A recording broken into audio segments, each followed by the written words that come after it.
నమస్తే. నేను మీ ఏడిగొండలు. ఎందరో మహానుభావులు అందరికీ నా వందనాలు యూట్యూబ్ ఛానల్‌కు స్వాగతం, సుస్వాగతం. ఒక అంశం వచ్చేసి ఆమన్గల్ మున్సిపాలిటీ గురించి మనం మాట్లాడాము. అది మరి కొంతమంది కోపం వస్తుండొచ్చు. అరే! వీడు ఇట్లా మాట్లాడతాడా అని. మరి గతంలో ఒకసారి మీకు చూపిస్తాను.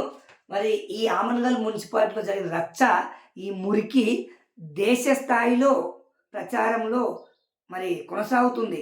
కాంగ్రెస్, బీజేపీ పొత్తని. కనీసం ఎందుకన్నా ఈసారి ఒకసారి మీకు వినిపిస్తాను చూడండి.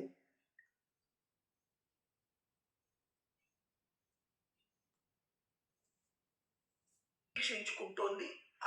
ఏదైతే విజయాలు, అపజయాలు ఒకసారి వినండి మిత్రులారా. నేనంటే నా మీద మీకు కోపం రావచ్చు. మరి ఇప్పుడు దీనికేం చెప్తారో చెప్పండి. నా మీద కోపం వస్తది మీకు. రాని. ఇప్పుడు దీనికి సమాధానం చెప్పండి. ఆ మిగతా చోట్ల డబ్బులు ఖర్చు పెట్టడానికి ఇష్టం లేక, లేదా కొన్ని పనులు చేయడం ఇష్టం లేక ఆగింది. అది నైతికం, బాధ్యతాయుతమే. కాకపోతే చైర్మన్, వైస్ చైర్మన్ పదవులు అందుకుంటూ కాంగ్రెస్తో జట్టు కట్టడమే కొన్ని చోట్ల సంచలనం సృష్టించింది. అది మరి అధినాయకత్వానికి తెలిసి జరిగిందా, లేకపోతే లోకల్గా చేశారా, దాన్ని అంగీకరిస్తారా? అమన్గల్లు, అలియాబాదు, తర్వాత వచ్చేటప్పటికి మెట్పల్లి, విన్నారా? ఆమన్గల్ మున్సిపాలిటీ గురించి చేస్తారో చర్చ జరుగుతుందో. మరి ఇక్కడైనా భారతీయ జనతా పార్టీ కార్యకర్తలు ఆలోచించుకొని నిర్ణయం తీసుకోవాలి. మరొకటి, పత్యానాయక్ గారు ఈరోజు ప్రెస్ మీట్ పెట్టారు. అది కూడా వాట్సాప్‌లో చూశాను, సోషల్ మీడియాలో. ఏమని ప్రెస్ మీట్ పెట్టారంటే, జై సేవలాల్, గిరిజన బిడ్డపై జరిగిన దాడి. అబ్బా! ఇదెక్కడ కథలు నాయన, గిరిజన బిడ్డపైన దాడి ఎలా అయితదది? గిరిజన బిడ్డపై దాడి కాదు. నువ్వు బీఆర్ఎస్ పార్టీలో గెలిసి, బీఆర్ఎస్ పార్టీని మోసం చేసి బయటికెళ్ళినందుకు బీఆర్ఎస్ కార్యకర్తలు నీ పైన ఒక బీఆర్ఎస్ కార్యకర్తగా దాడి చేశారు. బీఆర్ఎస్ నాయకుడు అన్నా గానీ, నువ్వు గిరిజన నాయకుడు నేను ఒకటి పత్యరాయ కన్నా చాలామంది కూడా వారి అవసరాల కులాలను, మతాలను వాడుకుంటున్నారు. ఒకటి నీకు చెప్పాలనుకుంటున్నాను నేను. నువ్వు జై సేవలాల్ అని చెప్పుకొని తిరిగి ఓట్లేపించుకున్నావా? నేను ఒక గిరిజన బిడ్డను, నాకు ఓట్లేయండి అని గిరిజన అని చెప్పుకొని ఓటేసుకున్నావా? ఒక బీఆర్ఎస్ పార్టీయే పోటీ చేశావు. బీఆర్ఎస్ నాయకుడు పోటీ చేసి బీఆర్ఎస్ పార్టీ తరపున నీకు ఓట్లేశారు. సరే, నీకు కొన్ని ఓట్లు ఉండొచ్చు. నువ్వు బీఆర్ఎస్ పార్టీ బీ ఫారం మీద నీకు ఓట్లేశారు. మరి అదే నువ్వు ఇవాళ ఏదో మస్తు మాట్లాడుతున్నావు.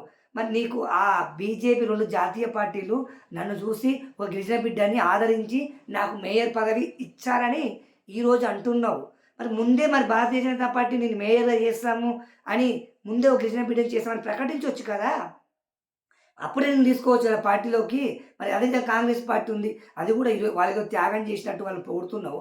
మరి మీరు అప్పుడే మరి కసిరెడ్డి కూడా అది ఒక గిరిజన బిడ్డ పత్యానాయక్ గారు మా పార్టీలోకి రండి, మీకే మేయర్ పదవి ఇస్తామని వాళ్ళు కూడా ముందే చెప్పొచ్చు కదా! ఇప్పుడు నీ స్వార్థం కోసము నువ్వు పార్టీ మారి అది అందులో మళ్ళా గిరిజన బిడ్డలపై దాడి అని చిత్రీకరించే కరెక్ట్ కాదు. అసలు ఉప్పల్ వెంకటేష్ అన్న గారు గిరిజన సేవలాల్ మందిరాలకే కాకుండా అనేక మందిరాలకు తన డబ్బులను వేచించాడు. అది అహంకారంతో వేచించలే. తన పేరెప్పటికి ఉండాలి, ఈ మందిరాలు నిలబడాలని. మరి నువ్వేదో గిరిజన బిడ్డ పైన దాడికి అంటే ఏ పార్టీకి ఆ పార్టీ బాగా ఏదో ప్యాషన్ అయిపోయింది. చేసేటివన్నీ చేసి గిరిజన పైన దాడి, అట్లా దాడి అంటే కుదరదది. అసలు ఉప్పల్ వెంకటేష్ ఇంకా చాలామంది గిరిజన సోదరులు ఉన్నారు. చాలామంది ఉన్నారు.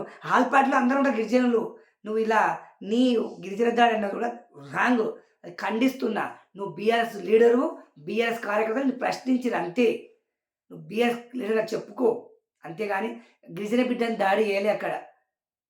మరి చాలా తెలివిగా మాట్లాడుతున్నా. నీకు ముందు తెలియదా?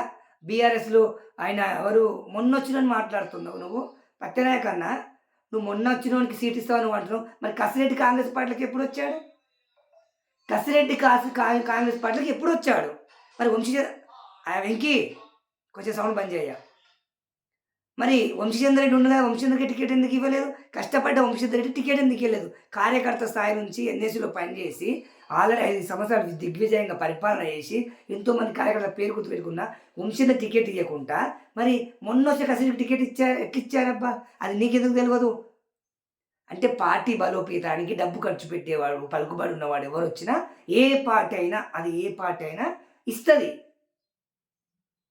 నీవు మరి అలాంటప్పుడు ఆయన ఎవరు గుప్తా, గుప్తా అని నేను ఒకటి చెప్తున్నాను. చాలా మంది కులాలను వాడతారు. గుప్తా అన్నప్పుడు వాస్తవమే. నీకు తెలవదా ముందే గుప్తా అని? అగ్రకులం అని నీకు తెలవదా? నువ్వు అగ్రకులం చేతికి నువ్వే ఇట్లా పని చేసినావు ఇన్ని రోజుల నుంచి. ఇప్పుడు నీ అవసరానికి గుప్తా అని వచ్చిందా? తనతో మరి నీ కులానికి నువ్వు కూడా ఇచ్చుకుంటావన్నా? ఎవరి కులాన్ని వాడు ఉపయోగించుకుంటాడు. మరి ఏదో అన్న సాయిరామ్ ఆయన ఇళ్ళకి చేరాడు. ఆయన మొన్నదాకా బీజేపీలోనే ఉన్నది కదా!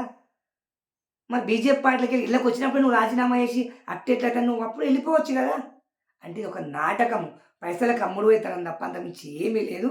మరి ఇది పత్యనాయక్ వారి చర్యలను కూడా తీవ్రంగా ఖండిస్తున్నా. ఆల్రెడీ మీకు ఇంకోటి కూడా పలికినాయన. వాళ్ళకి 8 అయినాయి, ఈళ్ళకి 8 అయినాయి అని. అది నీకెందుకబ్బా? నువ్వు ఇలాగే తటస్థంగా ఉండు ఎవడన్నా కూడా ఎత్తుండే. ఎందుకు గారు? ఉప్పలకి ఇంకో వ్యక్తిని తీసుకొస్తుండే. 8 మంది సభ్యులను ఉన్నోడు ఇంకో వ్యక్తిని తెచ్చుకోకపోతుండేనా? తెచ్చుకోకపోతే ఊకుంటుండే.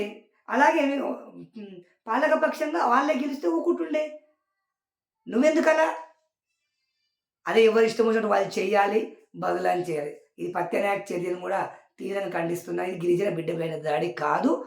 పార్టీ ఫిరాయించి పార్టీని మోసం చేసిపోయిన ప్రతి ఒక్కరికి పాషాణ అయిపోయింది. పోతారు, ఇంకేదో మాట్లాడతారు. బీసీ బిడ్డ అంటారు, గిరిజన బిడ్డ అంటారు, దళిత బిడ్డ అంటారు. ఏంది బిడ్డలు? అందరి బిడ్డలే, అందరూ మనుషులే. అవసరానికి అన్నీ వాడుకొని అవసరం తీరినాక ఒక కులం కార్డు పెట్టుకొని, మతం కార్డు పెట్టుకొని వాడుకుంటారు. ఇది గిరిజన బిడ్డ పైన దాడి కాదు. బీఆర్ఎస్ పార్టీని మోసం చేసిపోయిన పత్యనాయక పైన దాడి అది. వాస్తవానికి అది దాడి చేయకూడదు. ఈ దాడిని ఖండిస్తున్నా. మరి వారి మనోభావాలు అలా ఉంటాయి. వాళ్ళు ఖర్చు పెట్టారు, తిరిగారు.